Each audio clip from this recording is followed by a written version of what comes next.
चंपई सोरेन के सीएम पद से इस्तीफा देने के बाद हेमंत सोरेन ने राज्यपाल को सरकार बनाने का दावा पेश किया। राजभवन से हेमंत सोरेन के शपथ के लिए 7 जुलाई की तिथि निर्धारित की गई। तय हुआ कि हेमंत सोरेन रविवार 7 जुलाई को राज्य के 13वें सीएम के रूप में शपथ ग्रहण करेंगे। सब कुछ इस हिसाब से चल रहा था, लेकिन अचानक क्या हुआ कि हेमंत सोरेन ने 7 जुलाई की जगह 4 जुलाई को ही सीएम पद की शपथ ले ली।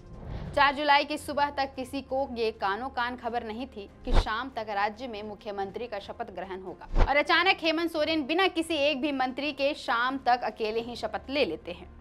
क्या इस हड़बड़ी के पीछे की वजह बीजेपी थी? क्या हेमंत सोरेन को अपने ही विधायकों पर भरोसा कम था? क्या हेमंत सोरेन को सता रहा था विधायकों की टूट का डर, या हेमंत सोरेन को 5 दिन भी कुर्सी से दूर रहना बर्दाश्त न हुआ? हेमंत सोरेन के इस अचानक लिए फैसले ने सबको एक बार सोचने पर मजबूर जरूर कर दिया है। आज की वीडियो में हम इन्हीं मुद्दों पर चर्चा करेंगे। जोहार, नमस्कार, मेरा नाम है अवंतिका और आप देख रहे हैं द फोर्थ पिलर। झारखंड में विधानसभा चुनाव को लेकर राजनीतिक पार्टियां एक्टिव हो गई थी, लेकिन हेमंत सोरेन के एक बार फिर सत्ता संभालने के बाद झारखंड में बीजेपी की हलचल काफी तेज हो गई। 4 जुलाई को हेमंत सोरेन ने सीएम पद की शपथ ली और 4 जुलाई को ही भाजपा के प्रदेश विधानसभा चुनाव प्रभारी एवं केंद्रीय मंत्री शिवराज सिंह चौहान अपने 2 दिवसीय सांगठनिक प्रवास पर रांची पहुंचे। शिवराज सिंह चौहान के रांची पहुंचने के बाद झारखंड में सत्तारूढ़ नेता विधायक एक्टिव हो गए। उन्हें विधायकों में टूट की आशंका हुई और हेमंत सोरेन के शपथ ग्रहण को 7 जुलाई से 4 जुलाई को शिफ्ट करने का आग्रह राजभवन जा पहुंचा।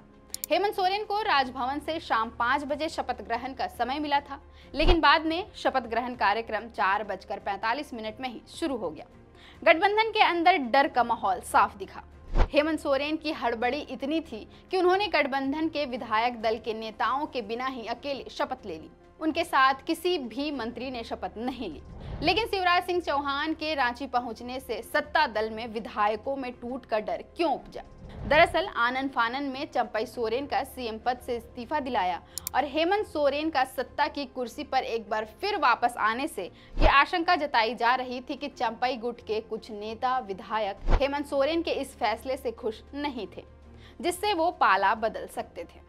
वहीं कुछ विधायक मंत्रिमंडल में शामिल न करने और दल में उचित सम्मान नहीं मिलने के कारण भी संतुष्ट नहीं थे। ऐसे में उन विधायकों के भी पाला बदलने की आशंका जताई जा रही थी। कांग्रेस के कई विधायक चंपई सोरेन कैबिनेट में शामिल होने से पहले भी नाराज दिखे थे और दिल्ली पहुंच गए थे। गठबंधन में शिवराज के रांची आने से टूट का डर था। किसी भी तरह की प्रतिकूल परिस्थिति का सामना ना करना पड़े, परिस्थिति को देखते हुए हेमंत सोरेन की शपथ 7 तारीख की जगह 4 को ही जल्दी से जल्दी करा दिया गया। हालांकि अभी भी हेमंत सोरेन का फ्लोर टेस्ट होना बाकी है और अब 8 जुलाई को फ्लोर टेस्ट के बाद ही पता चल पाएगा कि हेमंत सोरेन की सरकार बहुमत का आंकड़ा पार कर पाती है या नहीं। रांची पहुंचने के बाद शिवराज सिंह चौहान ने एयरपोर्ट में कहा कि हेमंत सोरेन का फिर से मुख्यमंत्री बनना यह बताता है कि झामुमो परिवारवाद और भ्रष्टाचार से बाहर निकल नहीं सकता है। आने वाले विधानसभा चुनाव में राज्य में भाजपा की सरकार बनेगी। सोरेन परिवार का एक ही मंत्र, मैं ही रहूंगा और कोई नहीं। भाजपा कार्यकर्ता राज्य की अराजकता का माहौल खत्म करेंगे। हालांकि अब ये तो आगामी विधानसभा चुनाव के नतीजों के बाद ही पता चल पाएगा कि झारखंड में किसकी सरकार बनेगी। लेकिन फिलहाल झारखंड में 3 महीनों के लिए हेमंत सोरेन की सरकार बनना लगभग तय माना जा रहा है। इसका अंतिम फैसला सोमवार 8 जुलाई को फ्लोर टेस्ट में होगा। फिलहाल के लिए इतना ही। देखते रहें द फोर्थ पिलर। अगर आप चाहते हैं कि हमारे वीडियोस का नोटिफिकेशन आपको बिना देरी के मिलता रहे, तो आप इस चैनल को फॉलो और सब्सक्राइब जरूर कर लें। बाकी आप हमारे काम को लेकर कोई सुझाव हमें देना चाहते हो तो कमेंट बॉक्स में आप सादर आमंत्रित हैं। इसके अलावा हमारे वीडियोस आपको अलग अलग ठिकानों जैसे फेसबुक, इंस्टाग्राम, ट्विटर पर भी देखने को मिलेंगे, जिसके लिंक डिस्क्रिप्शन में डाल दिए गए हैं। शुक्रिया।